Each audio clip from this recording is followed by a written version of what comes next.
चिंता मत देश में इतना बड़ा रेल हादसा हुआ सर, उड़ीसा में 300 लोग लगभग मर गए, 1000 लोग घायल हुए।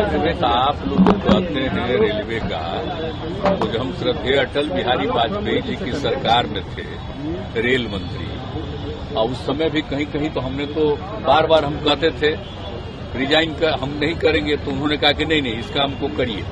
और जब यूपी में यहीं पर हो गया था बहुत ज्यादा, वेस्ट बंगाल में बहुत बड़े पैमाने पर, आप समझ लीजिए 1999 में जब हम थे, हाँ, तो वो हम थे रेल मंत्री ही, और वो एक्सीडेंट वहां हो गया था। वहां जा करके देखे, और जब लोगों के मृतक लोगों को देखे हमको इतनी तकलीफ हुई। और वहां से जब हम आए, हमने रास्ते में भी कहा, और श्रद्धेय अटल जी को, प्रधानमंत्री जी को हमने कहा कि भाई हम रिजाइन करते हैं, ये ठीक नहीं है। तो उन्होंने उसको एक्सेप्ट नहीं किया। लेकिन बाद में हम फिर गए और हमने कहा कि सर मेरे इस्तीफे को दोबारा हमने दिया, स्वीकार किया जाए, नहीं तो हमको बहुत तकलीफ है, इतनी बड़ी दुर्घटना घटी है, ये हमको अच्छा नहीं लग रहा है। और तुरंत चुनाव वगैरह भी होने वाला है, तो हमको जाएंगे, हमको बड़ा खराब लगेगा, इसलिए कृपा करके हमको छोड़ दीजिए। तो वो फिर हमको स्वीकार कर लिए और हमने वो रिजाइन किया। बाद में तो और भी हुआ।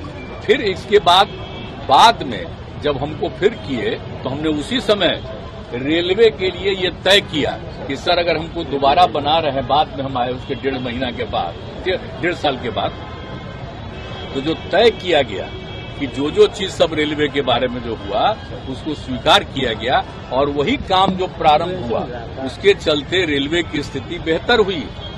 और उसके बाद फिर नई सरकार भी आई, तो उन लोगों ने भी इस काम को किया, तो हुआ है। लेकिन अब ये कैसे एक्सीडेंट हो गया है, इसको तो देखना चाहिए ना।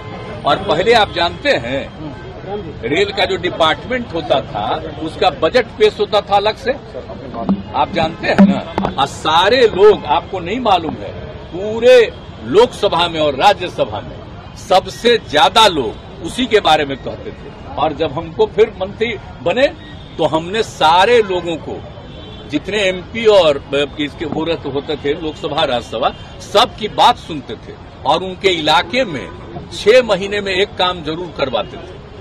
तो इसलिए सब लोग होता था, सब लोगों की बात थी। और अब बाद में सोच लीजिए, उसका आज बजट पेश होता था। जब बजट पेश होता था सबसे पहले, तो इतना ज्यादा आकर्षित, आप जानते हैं जो हम रेल मंत्री थे, पूरी रात चलती रहती थी हाउस, 7 बजे सुबह जाकर के बंद होता था, और अगले दिन का समझ लीजिए हम लोग करते रहते। लेकिन अब नई सरकार आई है, उसने बजट को ही खत्म कर दिया।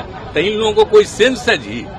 आज जो है प्रधानमंत्री, उनको सोचना चाहिए ना कि उनके राज्य में कितना विकास के लिए गए, कितना काम किया। इन सब चीजों को तो यादें नहीं रखेंगे, तो छोड़िए ना, हमको उन सब की बात नहीं है। लेकिन मुझे बड़ी तकलीफ हुई, और मेरे कार्यकाल में जब हुआ तो आप समझ लीजिए रिजाइन करने वाले बहुत कम, 1-2 लोग थे, और हमने कहा कि हम किसी कीमत पर, और उसके बाद में सब चीज को कितना संभाला। अब अभी हो रहा है, अच्छा नहीं लग रहा। हम तो कुछ कहते नहीं है, हमको उस पर दुख प्रकट किया, हमने तो कुछ नहीं कहा। लेकिन अब आज आप पूछ रहे तो आपको कह रहे, यानी रेलवे का जो होता था, अगर इसी को फिर जगह हर बार सदन में बातचीत होती, तो जितने लोग सदस्य थे, एमपी और दोनों जगह के, लोकसभा राज्यसभा, सब कितना करते थे। और आप जानते हैं कि किस तरह से लोगों के बीच में सारी बातों को रखी जाती थी, और कितना अलग मिल करके सारा बात होता था। तब आजकल तो ऐसा कर दिया है कि अब तो बिल्कुल अलग हो गया। रेल मंत्री को इस्तीफा देना चाहिए। ये हम किसी के बारे में कुछ कहने वाले नहीं। अपनी बात तो बताइए ना। ये तो हम अपनी बात बता दिए आपको। हमको तो आदरणीय प्रधानमंत्री जी चाह रहे थे कि नहीं, लेकिन फिर भी जब हमने कहा, तो जब हम उनको एकदम एक बार रिजेक्ट कर दिए, दोबारा जब हम जा करके हाथ जोड़ करके हम चरण स्पर्श करते हुए कहते रहे कि हमको छोड़ दिया जाए, बहुत गंदा हुआ, तो अंत में वो स्वीकार किए। तो बात अलग, हम किसी को क्यों कहेंगे आप करिए नहीं करिए, लेकिन हम कह रहे हैं क्या रेलवे का जो बजट पेश होता था, वो तो उस तरह का प्रावधान नहीं ना होता है जी। नहीं तो एक चीज बात तो सबको मालूम होता। और आप जानते हैं इस देश में सबसे पुराना जगह क्या है? रेल है। और सबसे ज्यादा जरूरी क्या है? लोगों की सुविधा किससे है? उसी पर ना चलते हैं लोग। तो ये तो बहुत आवश्यक चीज है, लेकिन उसको छोड़ करके लोग अपने ढंग से आजकल काम प्रचार प्रसार कर रहे हैं। सारा चीज आप समझ लीजिए, ये लोग को जितना पुराना सब चीज है सबको खत्म कर देंगे, पौराणिक कर देंगे।